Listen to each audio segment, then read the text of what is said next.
अपूर्व अनुभव, जापानी संस्मरण। सभागार में शिविर लगने के 2 दिन बाद तोत्तो चान के लिए एक बड़ा साहस करने का दिन आया। इस दिन उसे यासुकी चान से मिलना था। इस भेद का पता न तो तोत्तो चान के माता पिता को था, न ही यासुकी चान के। उसने यासुकी चान को अपने पेड़ पर चढ़ने का न्योता दिया था। तोमोए में हर एक बच्चा बाग के एक एक पेड़ को अपने खुद के चढ़ने का पेड़ मानता था। तोत्तो चान का पेड़ मैदान के बाहरी हिस्से में कोहोन बुत्सु जाने वाली सड़क के पास था। बड़ा सा पेड़ था। उस पर चढ़ने जाओ तो पैर फिसल फिसल जाते, पर ठीक से चढ़ने पर जमीन से कोई 6 फुट की ऊंचाई पर एक द्विशाखा तक पहुंचा जा सकता था। बिल्कुल किसी झूले से आरामदेह जगह थी यह। तोत्तो चान अक्सर खाने की छुट्टी के समय या विद्यालय के बाद ऊपर चढ़ी मिलती। वहाँ से वह सामने दूर तक ऊपर आकाश को या नीचे सड़क पर चलते लोगों को देखा करती थी। बच्चे अपने अपने पेड़ को निजी संपत्ति मानते थे। किसी दूसरे के पेड़ पर चढ़ना हो तो उससे पहले पूरी शिष्टता से माफ कीजिए, क्या मैं अंदर आ जाऊं? पूछना पड़ता था। यासुकी चान को पोलियो था, इसीलिए वह ना तो किसी पेड़ पर चढ़ पाता था और ना किसी पेड़ को निजी संपत्ति मानता था। अतः तोत्तो चान ने उसे अपने पेड़ पर आमंत्रित किया था, पर यह बात उन्होंने किसी से नहीं कही, क्योंकि अगर बड़े सुनते तो जरूर डांटते। घर से निकलते समय तोत्तो चान ने माँ से कहा कि वह यासुकी चान के घर डेनेन चोफू जा रही है। चूँकि वह झूठ बोल रही थी, इसीलिए उसने माँ की आंखों में नहीं झांका। वह अपनी नजरें जूतों के फीतों पर ही गड़ाए रही। रॉकी उसके पीछे पीछे स्टेशन तक आया। जाने से पहले उसे सच बताए बिना तोत्तो चान से रहा नहीं गया। मैं यासुकी चान को अपने पेड़ पर चढ़ने देने वाली हूँ, उसने बताया।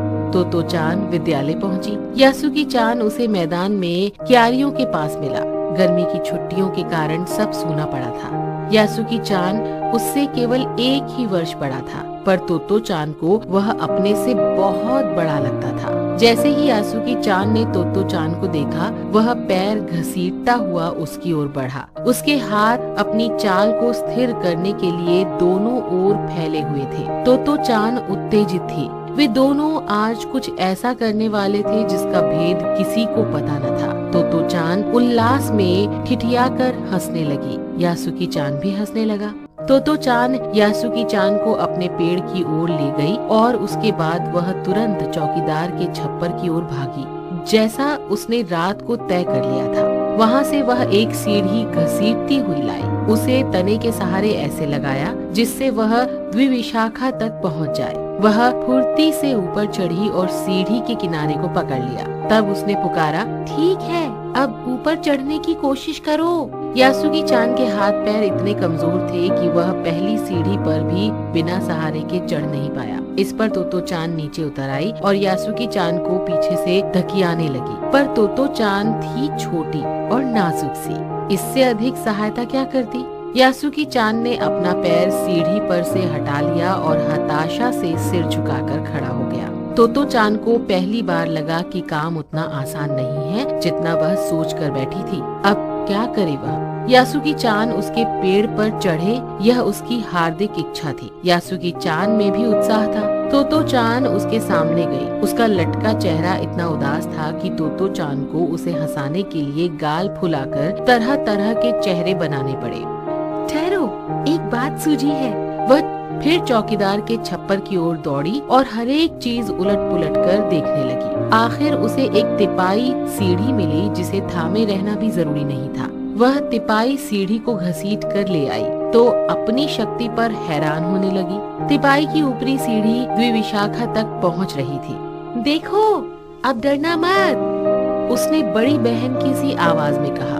यह डगमगाएगी नहीं। यासुकी चान ने घबराकर तिपाई सीढ़ी और पसीने से तरबतर तोत्तो चान की ओर देखा।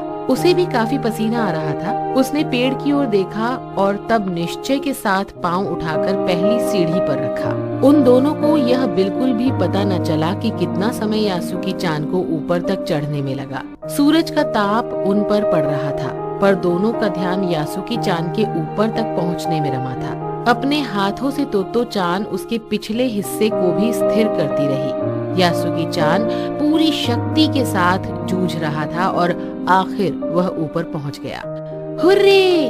पर उसे अचानक सारी मेहनत बेकार लगने लगी। तोतो चान तो सीढ़ी पर से छलांग लगाकर द्विविशाखा पर पहुंच गई, पर यासुकी चान को सीढ़ी से पेड़ पर लाने की ही कोशिश बेकार रही। यासुकी चान सीढ़ी थामे तोतो चान की ओर ताकने लगा।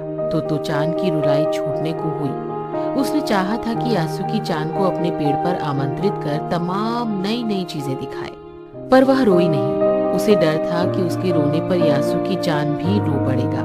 उसने यासुकी चान का पोलियो से पिचकी और अकड़ी उंगलियों वाला हाथ अपने हाथ में थाम लिया और बोली, तुम लेट जाओ, मैं तुम्हें पेड़ पर खींचने की कोशिश करती हूँ। यासुकी चान को तोतो चान पर पूरा भरोसा था और वह खुद भी यासुकी चान के लिए भारी खतरा उठा रही थी। अपने नन्हे नन्हे हाथों से वह पूरी ताकत से यासुकी चान को खींचने लगी।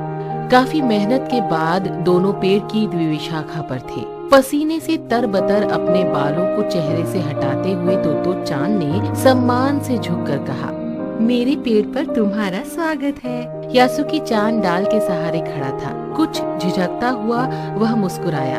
तब उसने पूछा, क्या मैं अंदर आ सकता हूँ? उस दिन यासुकी चान ने दुनिया की एक नई झलक देखी, जिसे उसने पहले कभी न देखा था। हाँ, तो ऐसा होता है पेड़ पर चढ़ना, यासुकी चान ने खुश होते हुए कहा। वे बड़ी देर तक पेड़ पर बैठे बैठे इधर उधर की गप्पे लड़ाते रहे। मेरी बहन अमेरिका में है, उसने बताया है कि वहाँ एक चीज होती है, टेलीविजन। यासुकी चान उमंग से भरा बता रहा था। वह कहती है कि जब वह जापान में आ जाएगा तो हम घर बैठे बैठे ही सूमो कुश्ती देख सकेंगे। वह कहती है कि टेलीविजन एक डिब्बे जैसा होता है। तोतो चान उस समय ये तो न समझ पाई कि यासुकी चान के लिए, जो कहीं भी दूर तक चल नहीं सकता था, घर बैठे चीजों को देख लेने के क्या अर्थ होंगे। वह तो यह ही सोचती रही कि सूमो पहलवान घर में रखे किसी डिब्बे में कैसे समा जाएंगे। उनका आकार तो बड़ा होता है, पर बात उसे बड़ी लुभावनी लगी। उन दिनों टेलीविजन के बारे में कोई नहीं जानता था। पहले पहल यासुकी चान ने ही तोतो चान को उसके बारे में बताया था। पेड़ मानो गीत गा रहे थे और दोनों बेहद खुश थे। यासुकी चान के लिए पेड़ पर चढ़ने का यह पहला और अंतिम मौका था। मूल्य: पोलियो उन्मूलन, मैत्रीपूर्ण व्यवहार, शिष्टता, साहस तथा आत्मविश्वास।